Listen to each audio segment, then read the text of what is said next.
우리 다 같이 받으실 말씀, 오늘 하나님 말씀은 베드로후서 3장 10절에서 18절 말씀입니다. 베드로후서 신약성경 387면입니다. 베드로후서 3장 10절에서 18절 말씀입니다.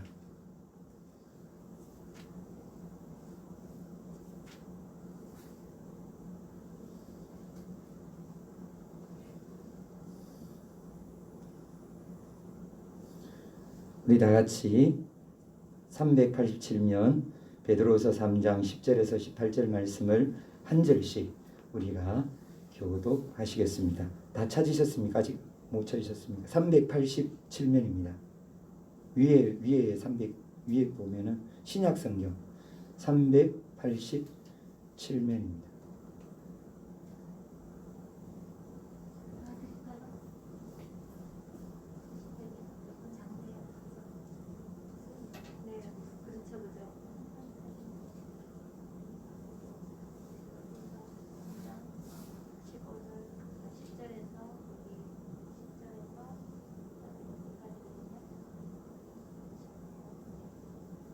아니면 큰 성경으로 보시도록 도와드릴게요. 이게 더 큰가요?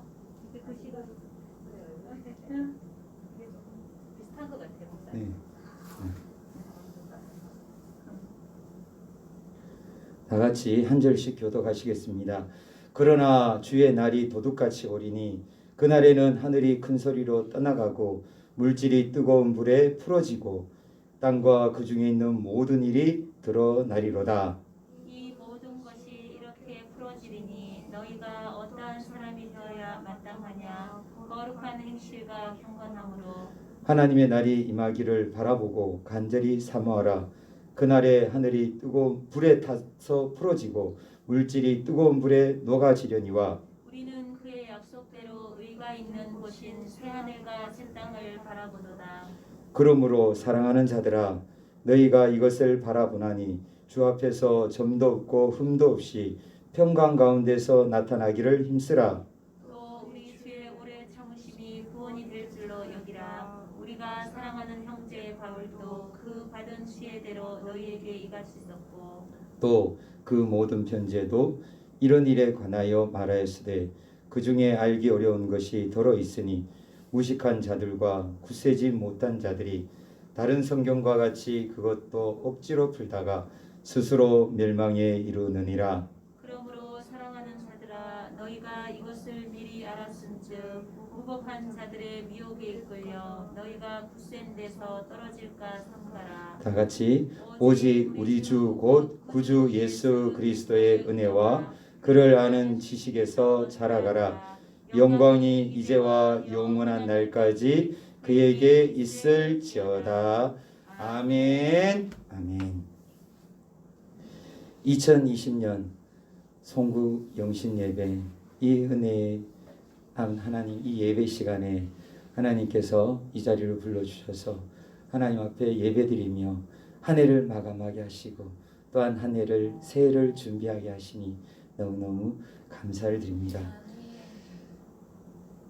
이 땅과 이 하늘 우리는 영원할 줄로 알고 있습니다. 우리는 이 땅에 태어나는 순간부터 어떤 생각을 갖고 있느냐? 나는 영원히 살 거라는 생각이 들어요. 그렇게 생각을 하고 있어요.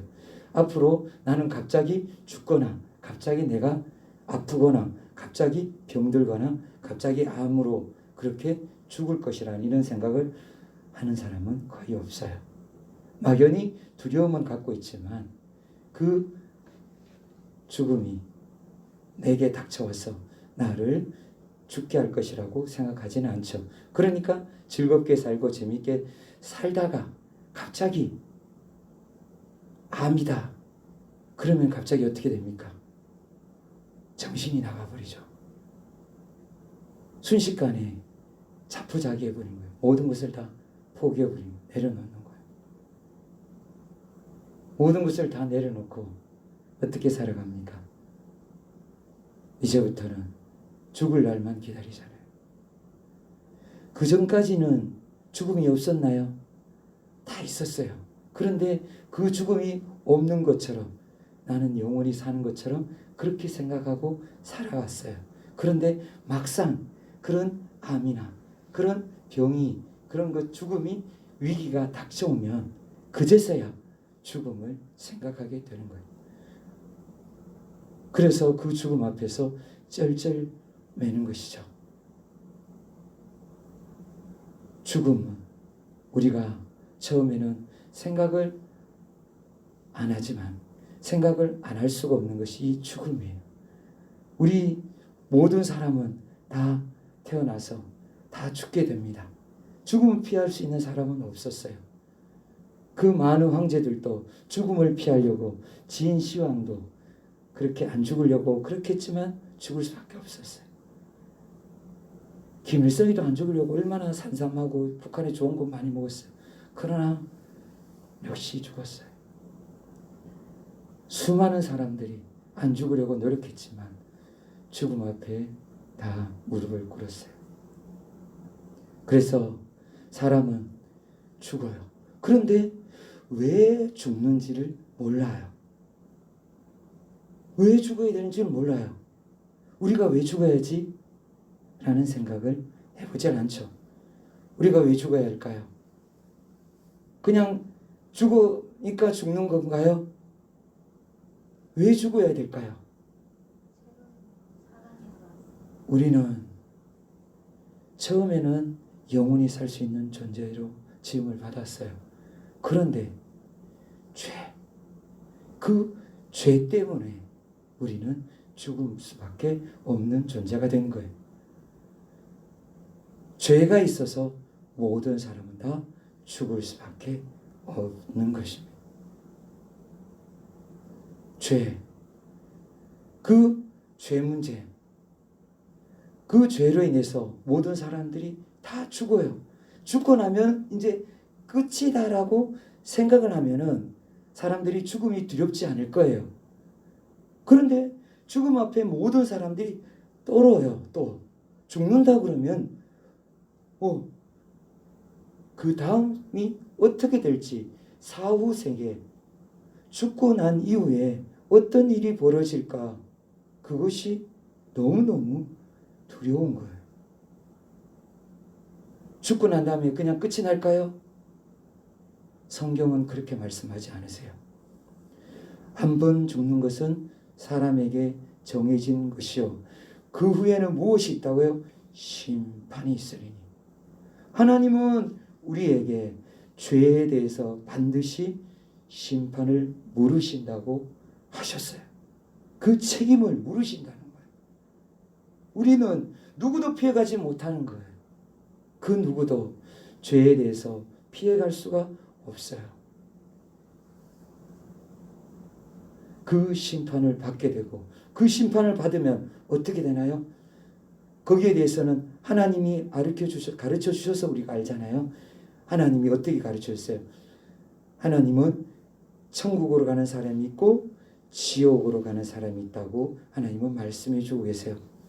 하나님이 천국으로 가는 사람들은 거기에서 영원한 행복과 기쁨과 즐거움으로, 기쁨으로 영원 세월 살게 된다고 하나님은 말씀해 주시고, 지옥 가는 사람들은 너무 고통스러워. 생각할 수 없을 정도로 고통이에요.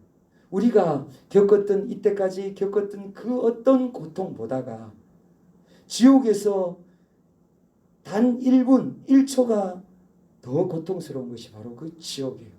왜냐? 지옥은 주님이 말씀하셨어요. 성경은 말씀하셨어요. 불타는 지옥이라고요. 불타는 지옥에서 영원히 살아야 된다는 거예요. 그 고통이 바로 죄에 대한 심판이라는 거예요.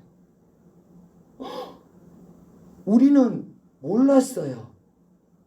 사실 몰랐잖아요. 저도 고등학교 때 예수님을 알았어요. 그전에는 내가 죄인인지, 죄를 짓는다는 건 알았어요.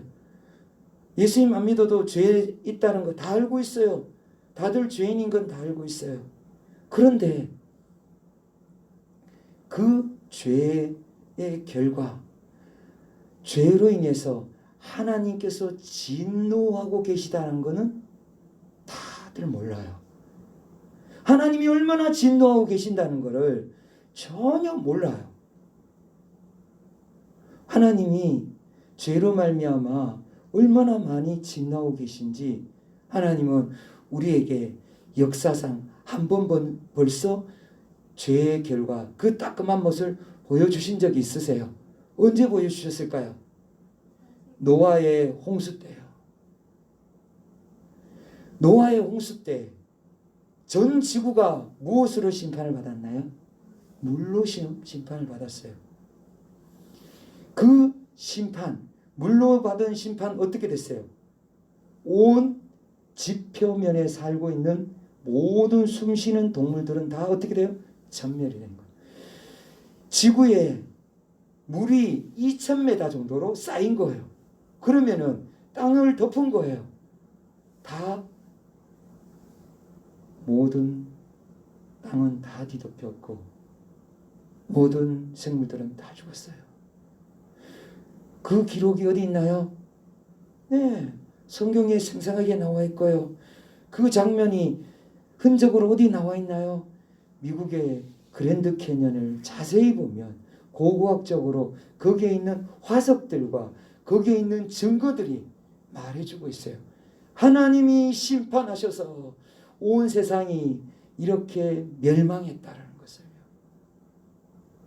그렇게 하나님은 우리에게 흔적을 남겨주셔서 하나님의 심판의 증거를 분명히 보여주셨어요. 또 최근에도 뉴스에 많이 나오는 노아의 방주가 태국의 터키죠. 태국이 아니라 터키의 아라랏산에 있다는 거 들어보셨죠? 예. 인터넷 검색하면 나와요. 터키에 있는 아라랏산에 노아가 탔던 그 방주가 발견됐다는 거예요. 러시아에서 제정 러시아 공산화되기 전 러시아에서 거기 황제의 명령에 의해서 조사를 다 했다라는 거예요. 그 조사된 자료에도 나온다는 거. 있다라는 거 조사를 했다는 거예요. 공산당이 그것을 자료를 밝히지 못하도록 그렇게 하고 그렇게 막아서 그렇지. 역사적인 노아의 홍수의 그 생생한 증거를 하나님은 우리에게 남겨두셨습니다. 우리가 그것을 보고 더듬어서 하나님을 알아가도록 하나님은 우리에게 증거를 남겨두세요. 하나님은 너무너무 우리를 위해서 다 가르쳐 주세요. 우리가 하나님을 알려고 하면 하나님은 다 알 수 있도록 미리 말씀해 주시는 거죠. 그것이 어디에서 말씀해 주셨나요? 성경. 그리고 세상의 모든 만물을 통해서 하나님은 우리에게 다 가르쳐 주셨어요. 하나님은 살아계신 하나님이십니다. 하나님은 전지전능하신 하나님이십니다. 우리가 섬기시는 하나님은 창조주 하나님이십니다. 그 하나님이 우리를 부르셨어요. 왜 부르셨느냐? 죄 문제 해결하라고요. 죄 문제 해결하지 못하면 우리도 어디를 가냐? 지옥에 갈 수밖에 없다라는 거예요. 그래서 하나님은 죄 문제를 해결하시기 위해서 하나님의 아들을 이 땅에 보내세요. 그 하나님이 누구시죠? 예수님이시잖아요. 25일 며칠 전이었잖아요. 우리가 기쁘다 구주 오셨네. 우리가 찬양하고 우리가 하나님을 높여드리며 영광을 돌리며 우리 구주 우리를 죄에서 구원하시기 위해서 오신 주님을 우리가 찬양으로 하나님 앞에 감사로 영광을 올려드렸잖아요. 주님이 그 죄 문제를 해결하기 위해서 이 땅에 오셔서 우리 죄를 위해서 십자가에서 죽어주셨습니다. 그 십자가로 인해서 우리는 죄사함을 받을 수 있는 거예요. 그 피로 우리는 죄로부터 해방이 된 거예요. 우리는 살아난 거예요. 우리는 더 이상 죄인이 아니에요. 우리는 죄로부터 해방되는 거예요. 그 은혜를 주시기 위해서 예수님은 어떻게 하셨나요? 십자가에서 가장 고통스럽게 온몸에 피가 다 쏟아지면서 그렇게 고통스럽게 우리를 위해서 죽으셨어요. 그리고 예수님은 3일 만에 다시 살아나셨어요. 예수님은 죄가 없으신 분이십니다. 죄가 없으셨기 때문에 죽음의 그 사망에서 건짐을 받았던 거예요. 왜냐하면 죄로 말미암아 사망이 임했기 때문이에요. 예수님은 죄가 없으세요. 그 죄 없으신 예수님이 누구를 위해서 피를 흘려주셨느냐? 바로 저와 여러분을 위해서 피 흘려주셨습니다. 그래서 우리는 그 피로 구원을 받게 되는 것입니다. 할렐루야. 하나님의 놀라운 은혜와 사랑이 주 예수 그리스도의 그 십자가에서 분명히 우리에게 보여졌습니다. 부활하신 주님은 우리에게 말씀해 주세요. 우리 앞에 있는 이 보이는 세계가 영원한 세계가 아니라는 거예요.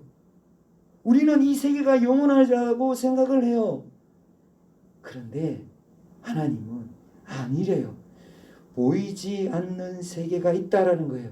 그 세계가 영원한 세계고 이 세계는 언젠가는 멸망할 세계라는 거예요.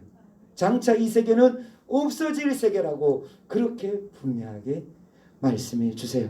그러면 언제 없어지냐는 거예요. 이 지구가 언제 없어질까요? 언제 이 지구가 불타고 없어질까요? 하나님은 우리에게 이 지구에 대해서 어떻게 이 지구가 그리고 이 우주가 앞으로 멸망하고 이 지구가 없어질 것인지 보이는 세계가 다 사라질 것인지를 성경에 말씀해 주고 계세요. 우리는 이것이 영원할 것이라고 생각하지만 하나님은 그렇게 말씀하고 계시지 않으세요. 이것은 없어진다는 거예요. 그날이 언제냐는 거예요. 그날이 언제냐는. 그래서 과거에 이단들이 예수님 오신다고 날짜를 정해서 12월 며칠 그래서 막 사람들이 그랬잖아요. 난리 나고 막 그랬었잖아요. 예수님이 사도행전 1장에서 무슨 말씀하셨는지 아세요? 1장 7절에 때와 시기는 너희가 알 것이 아니라고 했어요. 누가 정하느냐? 때와 시기는 아버지께서 정하신 것이요 너희가 알 바가 아니요 아버지께서 정하신 것이라. 아들도 천사도 그 날과 그때는 모른다는 거예요. 이 날과 이때는 무슨 날인가요? 이 지구가 멸망할 때. 왜 멸망하나요? 왜요? 바로 우리 인간들의 죄 때문에요.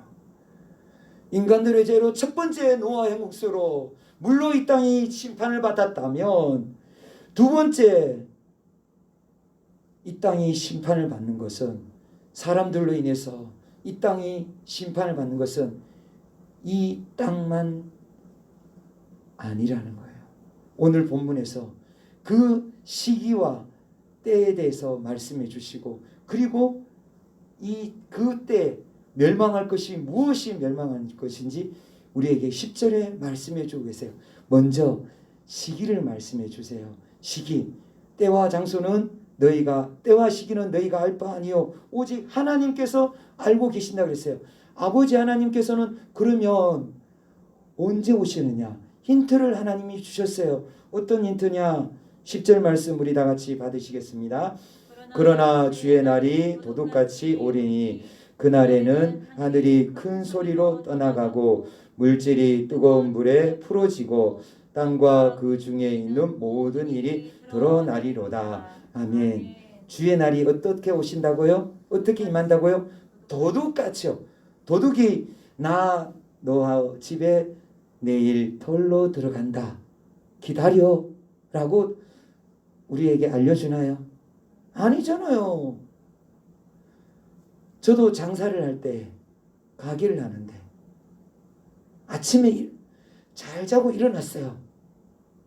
일어나서 가게 준비를 한다고 나갔는데 뭔가 어젯밤하고는 뭔가 달라진 거예요. 갑자기 앞이 뭔가 눈에 들어오는데 있어야 될 게 없는 거예요. 뭐가 없느냐? 앞에 분명히 뭔가 우리 작업 도구들이 다 있어야 되는데 작업 도구가 없는 거예요. 내가 어디 치웠나? 그런데 냉장고가 문이 열려 있는 거예요. 우리가 정육식당을 했는데 정육점에 있는 고기들과 칼과 컴퓨터 그리고 거기에 있는 돈통 그리고 있는 것들을 돈 되는 것들을 다 갖고 나간 거예요. 완전히 셔터까지 올려가지고 다 갖고 간 거예요. 우리는 전혀 몰랐는데 도둑은 전혀 우리에게 알려주지 않더라고요. 그래서 우리는 그때 탈탈 털렸어요. 그래서 다시 시작을 했죠. 도둑은 예고하지 않아요. 주님이 오시는 날은 예고하지 않아요.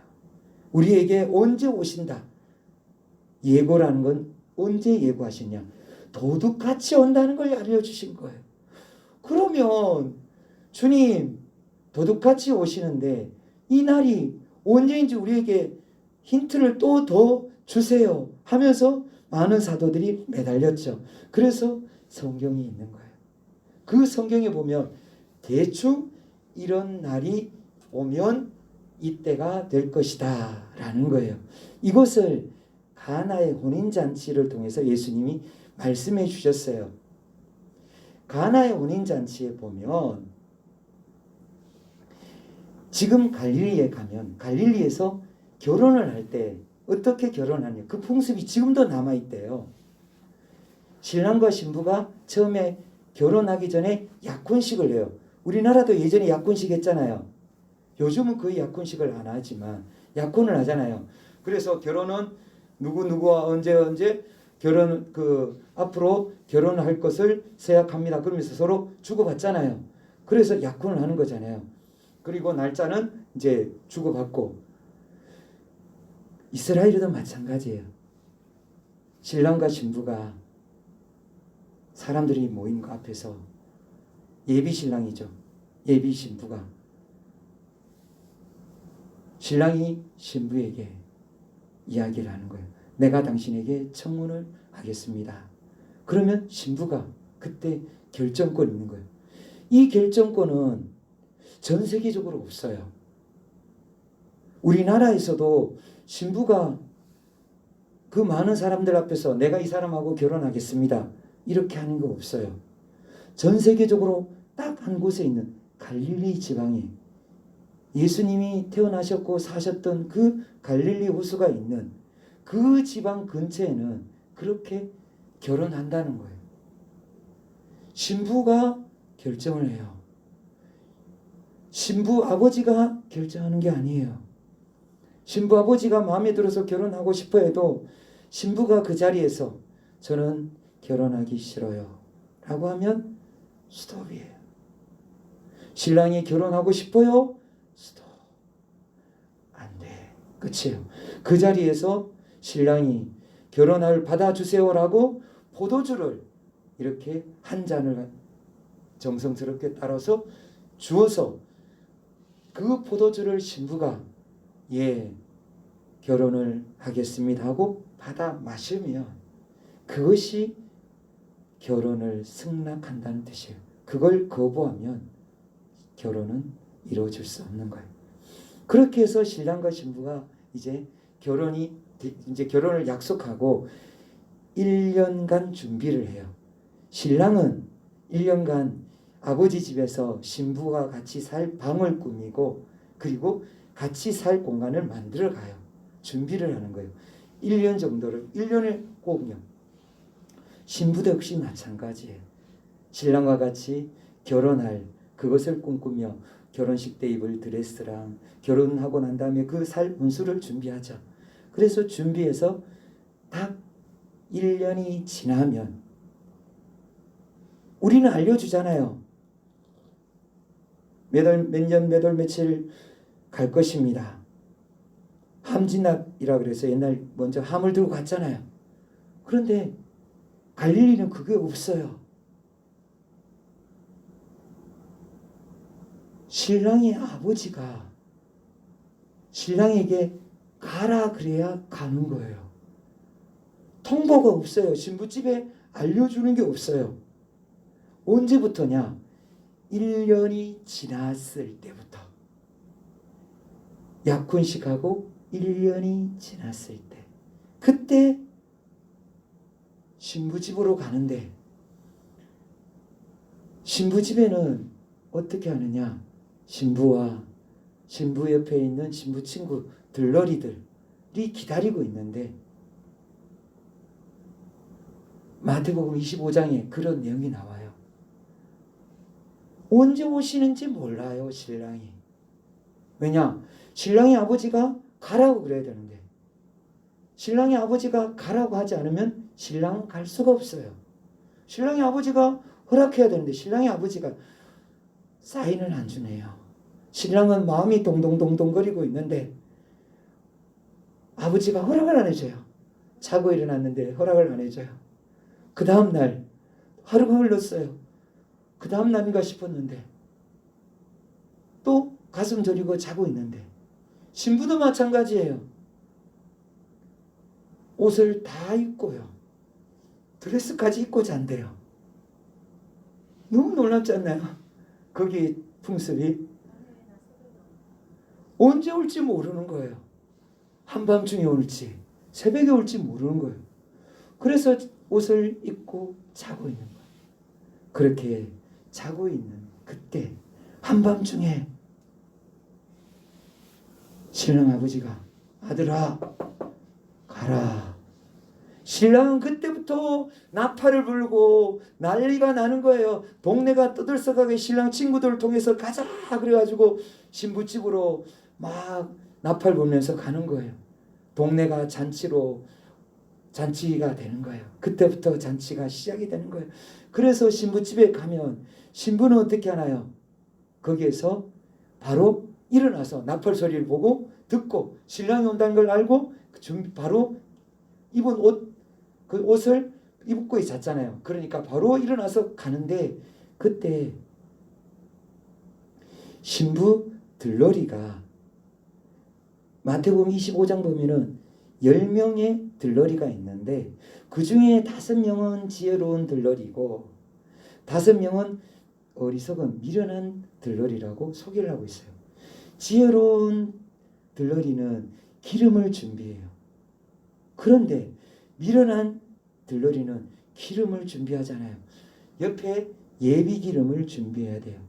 그 기름이 예비 기름을 준비 안 했다 보니까 신랑이 온다고 딱 그럴 때 마침 등에 불이 떨어진 거예요. 신랑이 도둑같이 임하니까 갑자기 한밤중에 올 줄 누가 알았겠어요. 기름을 준비한 5명은 그 기름을 들고 등불을 밝히고 신랑을 따라 가는데, 신랑 집으로 가는데, 나머지 5명은 그제서 시장에 살아가는 거예요. 시장에 갔다 오니까 벌써 사람들은 축하객들하고 다 신랑 집에 다 들어갔어요. 신랑 집에 들어가면은 참 특이한 게 어떤 것이 있냐면, 일주일간 혼인잔치를 하는데 그때 문이 닫혀버리는 거예요. 문이 철컥. 그러면 그 문은 일주일간 7일간 열리지 않는 거예요. 밖에서 아무리 사정해도 열어주지 않는 거예요. 주님이 도둑같이 임하신 날이 바로 이 뜻이에요. 이렇게 한밤중에 갑자기 임하신다는 것이 바로 주님이세요. 누구의 뜻대로요? 아버지 하나님의 뜻대로. 그렇게 아버지 하나님의 사인이 떨어질 때 그렇게 이제 오신다는 거예요. 그래서 주의 날이 어떻게 해요? 마지막 날이, 이 지구의 심판 날이 도둑같이 임한다는 거예요. 그날에는 어떤 일이 있다고 말씀해 주셨어요. 도둑같이 임하는 그날에 이 지구는 불타고 없어진다는 거예요. 온 우주도 하늘의 별과 달, 해 다 타고 없어지는 거예요. 사라지는 거예요. 어떻게 그럴 수가 있어요? 하나님은 그것을 우리에게 생생하게 말씀해 주셨어요. 그것이 있는지 어떻게 확신할 수 있나요? 예수님은 부활로 우리에게 보여주셨어요. 우리는 보이는 세계가 전부가 아니라 보이지 않는 영원한 세계가 있다는 것을 분명하게 예수님이 죽었다가 다시 살아나심으로 우리에게 보여주신 거예요. 우리가 그날에 올 때 온 우주가 불타고 없어질 줄 믿으시기 바랍니다. 오직 예수 그리스도께서 심판하러 이 땅에 오실 때 그는 이 지구와 온 우주는 오늘 말씀대로 불타고 없어진다는 것입니다. 큰 소리가 난다는 것입니다. 큰 소리, 어떤 소리냐? 이것이 큰 소리는 원어적으로 보면 이것은 채찍으로 내리치는 소리, 거센 물이 우리 홍수가 밀어붙일 때 그 소리들, 그 큰 물소리들, 불꽃이 튀기는 소리들, 큰 두려움의 그 소리들이 그렇게 하늘로부터 짜자자 그러면서 막 일어난다는 거예요. 그러면서 불타 없어진다는 거예요. 그리고 이 땅이 풀어져 버린다는 거예요. 우리 쓰나미 올 줄 알아요? 모르잖아요. 바다에서 파도가 한 번만 툭 치니까 어떻게 돼버리는 거예요? 그냥 그게 순식간에 다 사라져 버리잖아요. 산사태 날 때, 눈사태 날 때 피할 수 있어요? 못 피해요. 그런데 하늘이 불타고 땅이 없어지는데 누가 피해요? 다 심판대 앞에 서게 되는 거예요.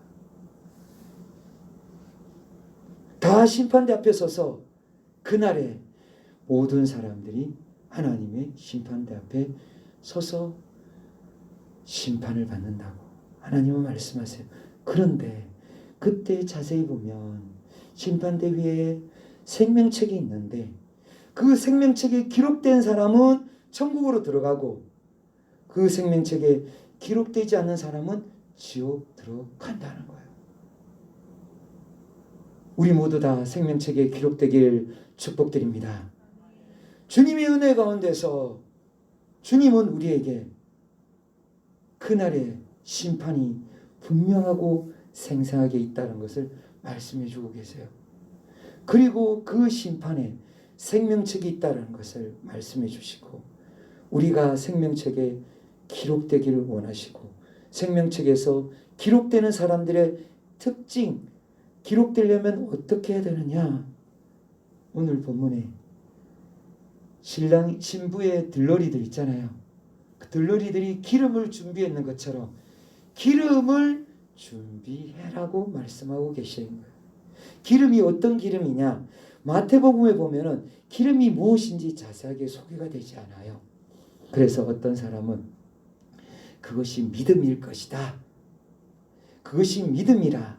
그래서 믿음을 준비해야 된다고 그러는데 베드로 사도는 그 등불의 기름이 무엇인지 오늘 베드로 후서를 통해서 예수님의 직제자 중에 수제자인 베드로 사도는 그 기름이 무엇인지 밝혀주고 계시는 거예요. 그 기름이 무엇이냐? 12절 말씀, 11절 말씀 우리 다 같이 11절 말씀 받으시겠습니다. 이 모든 것이 이렇게 풀어지리니 너희가 어떠한 사람이 되어야 마땅하냐? 거룩한 행실과 경건함으로. 아멘. 첫 번째 뭐냐 하면은 거룩한 행실과 경건함이라는 거예요. 우리가 준비해야 될 것은 믿음은 당연하죠. 믿음은 당연한 거예요. 거기에 무엇이 담겨야 되느냐? 거룩이 담겨야 된다는 거예요. 하나님은 이스라엘 백성들을 택하시고 이스라엘 백성들에게도 말씀하신 것이 무엇이냐? 구원받은 이스라엘 백성들에게 말씀하신 것이 내가 거룩하니 너희도 거룩할지니라. 아멘. 하나님을 레위기 11장 45절에 나는 너희의 하나님이 되려고 너희를 애굽 땅에서 인도하여 낸 여호와라. 내가 거룩하니 너희도 거룩할지니라.